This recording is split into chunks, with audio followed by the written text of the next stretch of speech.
Hello, this is the Elections and the Political Process, Section B, the Process for Electing U.S. President lecture. Our prioritized standard is Government Civics 26. Objectively, we're going to examine the process for electing a president and a vice president. While the Constitution has few requirements for the presidency, the modern nomination process has considerable formal and informal barriers.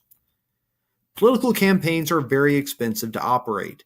And before a candidate can run for office, they must raise funds by finding campaign donors willing to finance their campaigns, many times years before the actual election. The money raised allows candidates to pay for their travel expenses, staff salaries, political advertising, etc. Things like radio, television time, professional campaign managers, consultants, newspaper advertisements, pamphlets, buttons, posters, bumper stickers, office rent, polls, data processing, mass mailings, websites, travel, yada, yada, yada. There are many, many things that go involved in running a campaign. Often, the candidate with the most campaign money will win the election. As we see recently, that's pretty much been the case. The last election was an exception to that. Candidates unable to raise sufficient funds often drop out before voting even begins. Special interest groups have been increasingly active in political campaigns through what are called political action committees, or PACs for short, which give them the ability to spend money to help elect candidates that favor their positions or defeat candidates that oppose their positions. Since people cannot donate beyond a certain amount of money to candidates, I think that number in 2016 was a $5,000 limit per candidate and a $15,000 limit per political party, PACs allow people to donate additional money. PACs may donate money to candidates and political parties and may also create their own campaign advertisements. In Citizens United versus Federal Election Commission of 2010, the court ruled in a 5-4 decision that it was unconstitutional to limit political contributions by corporations, labor unions, and other associations. So what this basically does is it says money equals speech. So in a sense, it also says, hey, businesses, those are people too. And they have a right to speak, and the only way businesses can speak is by spending money. So enjoy the massive money we're going to drop on all these campaigns. Citizens United allowed businesses and other wealthy financiers to funnel unlimited sums of money into super PACs to help elect preferred candidates. A super PAC is a type of PAC that may raise unlimited sums of money for political advertising, yet may not contribute to or coordinate directly with parties or candidates. The Citizens United ruling and the rise of super PACs have given special interest groups and their lobbyists increased power and influence in Washington. Both major political parties officially determined their candidate for a president at a national convention, which is a formal meeting of political party leaders and delegates to nominate a candidate for the presidency and also the vice presidency. At the National Convention, which takes place during the summer prior to the general election, party leaders and delegates develop a party platform, which is an official statement of beliefs, values, and policy positions. The candidate with a majority of all delegates becomes the official nominee. Note I said majority, not plurality. They have to have a majority.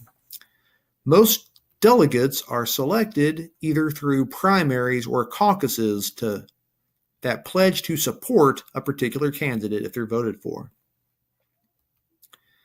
A direct primary is a preliminary election in which voters choose a candidate as a party's official nominee prior to the general elections. This is a pre-election. Two different types of primaries. One of those is a closed primary, which is a party nominating election which only declared party members can vote, meaning you have to declare your party affiliation at the time that you register to vote, and then you are only allowed to vote for people of that same political party. That is not how we do it in this state. This day we have an open primary. And an open primary is a party nominating election in which any qualified voter can actually take part. How this works, you declare your party affiliation on the actual day of the primary. So you'll walk up and they'll ask you, which primary do you want to vote in? And you'll say either Republican or Democrat. A caucus is a local party meeting where registered members of a political party gather to vote for a preferred party candidate.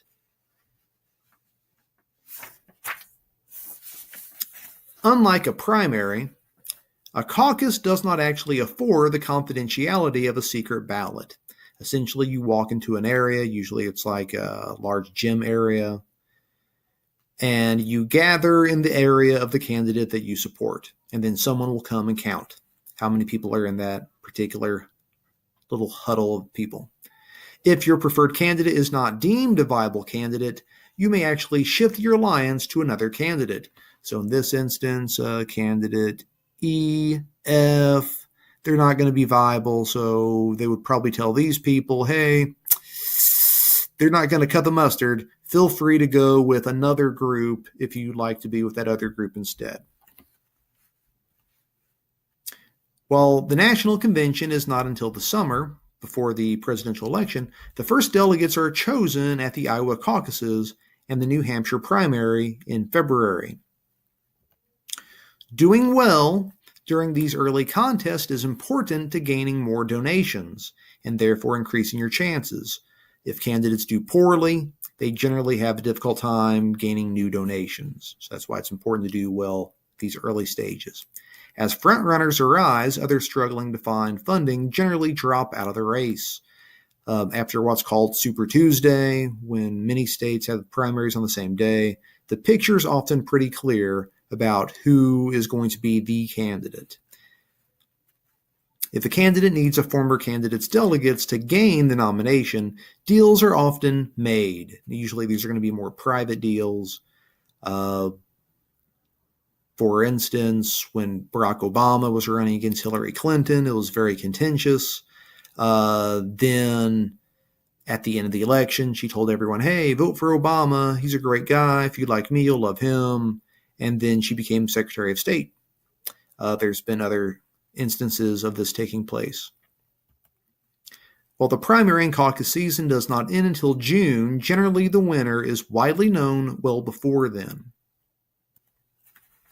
After the national conventions for both major parties, the general election campaign officially begins. At the conventions, the nominees officially announce their vice presidential running mates and accept the nominations. The conventions give candidates several nights of primetime television coverage, which often boosts their campaigns, well, at least for a temporary time it boosted. The last major chance candidates have to impress the voters is with their performances during the general election debates. There are several presidential, usually 2 or 3, debates, and usually 1 vice presidential debate. Other than this, voters base their decisions on news coverage and campaign advertisements, not just paid by the candidates' campaigns themselves, but also those PACs we were talking about previously. On actual election day, which is the first Tuesday after the first Monday in November, voters cast their votes not for a president and a vice president, but rather for a group of electors that will then choose the president and vice president. All right, this concludes the first part of elections in the political process, Section B, the process for electing U.S. president. You'll want to continue to the second part where we're going to pick up where the Electoral College is.